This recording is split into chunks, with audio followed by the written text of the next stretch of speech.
বগুড়া জেলার একটি মাত্র সন্তান মাকে উপহার দিলেন প্রায় 200 কোটি টাকার রাজকীয় বাড়ি, যে বাড়িতে নামতে পারে হেলিকপ্টার, রুমে লাগানো হয়েছে বড় বড় ফ্যান, প্রতিটি ফ্যানের মূল্য লাখ টাকার উপর। বগুড়া কোন জায়গায়, এই বাড়িটি কিভাবে যেতে পারবেন, এই নিয়ে থাকছে আজকের ভিডিও। এই 200 কোটি টাকার বাড়িটি দেখার জন্য আমি ও তৌহিদ বিকেলবেলা আমাদের মাটিডালি বিমান মোড় থেকে রওনা দিছিলাম ধনুট উপজেলার নাংলু গ্রামে। প্রথমেই আমাদেরকে আসতে হয় গাবতলী উপজেলার বাগবাড়ি বাজারে, আর সেইখান থেকে 2.5 কিলোমিটার দূরত্বে আমরা চলে আসি নাংলু গ্রামে। তারপরে নাংলু গ্রামে এসে 1 কিলোমিটার দূরত্বে নাংলু পশ্চিম পাড়ার দিকে যাচ্ছি। তবে এই রাস্তার অর্ধেকটাই ছিল প্রচুর পরিমাণে ভাঙা। কিছুক্ষণের মধ্যেই আমরা কিন্তু সেই 200 কোটি টাকার বাড়ির মেইন গেটের সামনে চলে আসি। বাড়ির ভিতরে প্রবেশ করতে গেটের উপরে তাকিয়ে দেখি খুব সুন্দর একটি কাচের ঘর। তো ফার্স্ট টাইম সেই কাচের ঘরের ভিতরে যাব, এর জন্য সিঁড়ি দিয়ে আমরা উপরে উঠলাম। উপরে ওঠার পরে বুঝতে পারলাম এই পুরো ঘরটি বানানো হয়েছে পুরোটাই কাচ দিয়ে। এই কাচের ঘরের ডিজাইনটি আমার কাছে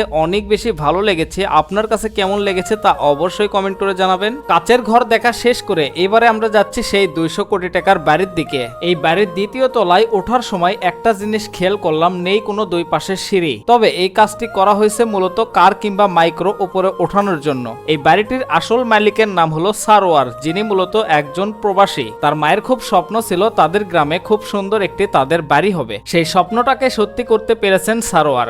বাড়িটির বাহিরের অংশ দেখা শেষ করে আমরা ঢুকে পড়ি বাড়িটির ভিতরে। তবে ভিতরে প্রবেশ করার আগে আমাদেরকে অনুমতি নিতে হয়েছে। এই বাড়িটির নির্মাণ কাজ শুরু হয় প্রায় 5 বছর আগে, তবে এখন পর্যন্ত পুরোপুরি কাজ শেষই হয়নি। বড় ডাইনিং স্পেস গুলোতে লাগানো হয়েছে ফ্যান, যেই ফ্যানের মূল্য প্রায় 1,20,000 থেকে 30,000 টাকা। ডাইনিং রুম দেখা শেষ করে এবারে আমরা যাব রুফটপে। এই বাড়িটির ভিতরে প্রবেশ না করলে আপনারা কখনোই বুঝতে পারবেন না যে এই বাড়িটি আসলে কত টাকা দিয়ে বানানো হয়েছে। সর্বশেষ আমরা কিন্তু চলে আসি 3য় তলায়, আর এখানে আসার পরে দেখতে পেলাম এই গ্রামটি কত সুন্দর। তারপরে চলে আসলাম রুফটপে, যেখানে আছে খুব সুন্দর একটি হেলিপ্যাড। এই হেলিপ্যাড থেকে যেদিকেই তাকাবেন সেদিকেই শুধু সবুজ আর সবুজ দেখা যায়। তো এই ছিল আজকের ভিডিও। সবাই ভালো থাকবেন, সুস্থ থাকবেন। দেখা হচ্ছে পরবর্তী নতুন কোনো ভিডিওতে। আল্লাহ হাফেজ।